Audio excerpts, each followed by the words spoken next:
Very good morning to all. Myself, Dr.P. Gopinath, Assistant Professor, Selection Grade, Kalaignar Karunanidhi Institute of Technology, Coimbatore. Today we are going to discuss the subject is signal processing. So in the signal processing, that is a unit 3, that is a discrete time Fourier transform.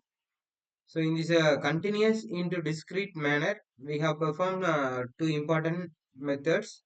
First one is a sampling theorem, and second one is a quantization. So in today we are going to discuss the topic is sampling theorem. Sampling is the first stage of analog information is converted into digital information. Why we need a sampling? So continuous time, that is a continuous signal is converted into discrete signal. So in this first stage we have performed sampling operation. So normally analog to digital conversion. So generally signals are analog in nature, we know very well. So example, that is a speech, weather signal, audio signal, video signal. So these are the informations, right? To process the analog signal by a digital means, it is essential to convert them discrete signal, discrete time signal, because we can't perform continuous information and then convert them to a sequence of numbers. The process of converting an analog to digital signal is analog to digital conversion. So in this analog to digital conversion, having a three stages. First stage is sampling, second stage is quantization, third one is waveform coding. So in this waveform should be illustrated. That is analog signal is applied into sampler. It may be converted into sampled signal. Then we calculated and we applied into quantization. Then and only the signal is called, that is a digital signal. So generally types of signal. So that is analog signal is a first type, continuous in time and amplitude. Example, voltage, current, temperature. So these are the analog signals. The next one is a digital signals. Here discrete both in time and amplitude. Is both case, it may be converted into discrete form. Example, that is attendance of this class, general example. Digitize analog signals. Then discrete time signal, discrete in time, continuous in amplitude. That is a example, hourly change of temperature. That is one general example. So it may be varied. This is sampling. During sampling process, a continuous time signal is converted into discrete time signals by taking samples of continuous time signal at a discrete time intervals.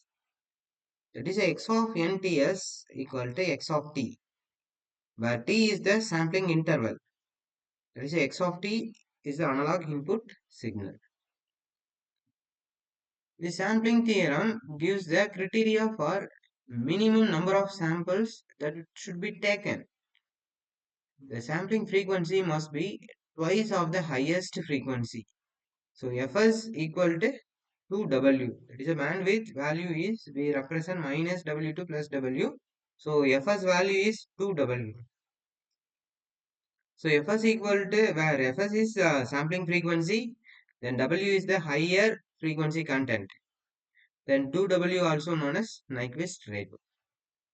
The Nyquist rate is generally defined as a minimum sampling rate for the perfect reconstruction of continuous time signals from samples.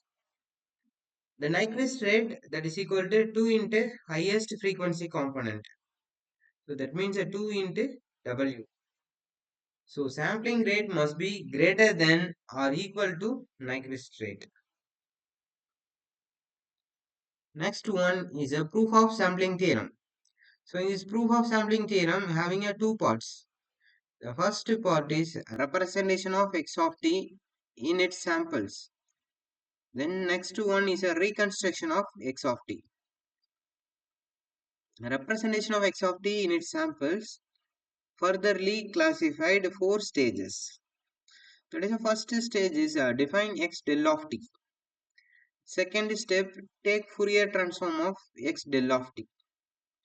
That is x del of f we obtained. Then third stage, relation between x of f and x del of f. Then fourth stage, relation between x of t and x of nts. So these are the four stages we perform continuous information. That means a representation process is over. The next one is a reconstruction.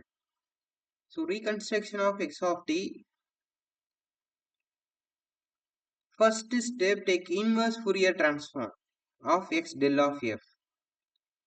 Then second one, so that x of t is obtained back with the help of interpolation function. So this is the second stage. Then aliasing. So aliasing generally, that is a lower frequency and higher frequency will be overlapping. That means while providing sampling theorem, we consider Fs equal to 2W. But some cases Fs less than 2W. So you have see the undersampling or aliasing. So in this visual diagram plot we have represent that is a higher frequency range is overlapped with lower frequency. So this point is called aliasing. That is under sampling condition. So here the extracted view should be illustrated here. So the higher frequency component should be appear in the lower frequency. So this is called aliasing. So aliasing is one type of effect to reduce our information. So the effects of aliasing, that means maybe occur in a distortion. So in our information may be lost. That means a distortion may occur. The data is lost and it cannot be recovered. That is an important one. If maybe avoid aliasing, what is the first condition is must, that is a sampling rate must be Fs greater than or equal to 2W. So that is an important condition. So every sampling we perform, so Fs greater than 2W case, there is no aliasing should be produced. Then second one is a strictly band limit the signal to W. So band limit value we have illustrated, that is a minus W2 plus W. So definitely we have limited the band of the information. So based on that we have seen there some problems related to sampling. So first problem you can see that determine Nyquist rate for continuous time signal. So here the information should be given S of t equal to 5 cos 50 pi t plus 20 sin 300 pi t minus 10 cos 100 pi t. So here the three informations are there. The solution of this problem, that is a general formula we represent S of t equal to a1 cos j omega 1 t plus a2 cos j omega 2 t plus a3 cos j omega 3 t. So here omega value, that is a frequency value. We have represent f1 equal to w1 divided by 2 pi. So in this problem w1 value is 50 pi divided by 2 pi. So that is equal to 25 hertz. Frequency 1 value is 25 hertz. Then frequency 2 value, that is a w2 divided by 2 pi. That is a 300 pi divided by 2 pi. So the answer is 150 hertz for frequency 2. And third frequency, similarly we have obtained, that is a 50 hertz. So here three set of frequencies are available. So finally we obtain, that is a higher frequency component value only we have to take. So compare these three frequencies, that is a 150 Hz is the highest frequency component. So we have to take the value. Then after we calculate a Nyquist rate, so what is the formula means Nyquist rate equal to 2W. So 2 into W, that is a maximum frequency, that is a 150 Hz. So the Nyquist rate is 300 Hz. So this is the solution of this problem. Then similarly, in this second one is a continuous time signal S of t equal to 5 cos 200 pi t. So here only one frequency range is there. So the Nyquist formula we know that 2W. Then here frequency we have calculate f divided by, that is a frequency of continuous signal divided by sampling frequency.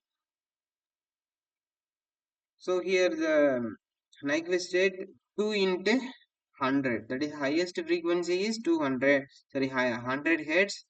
The Nyquist rate is 2 into W, that means 2 into 100, that is 200 Hz. So for the reference you may refer local author book, that is a Signals and System by Dr. J.S. Chittor. So these are the topic we discussed in this session. So that is a sampling is a important one for analog to digital conversion. Okay, thank you.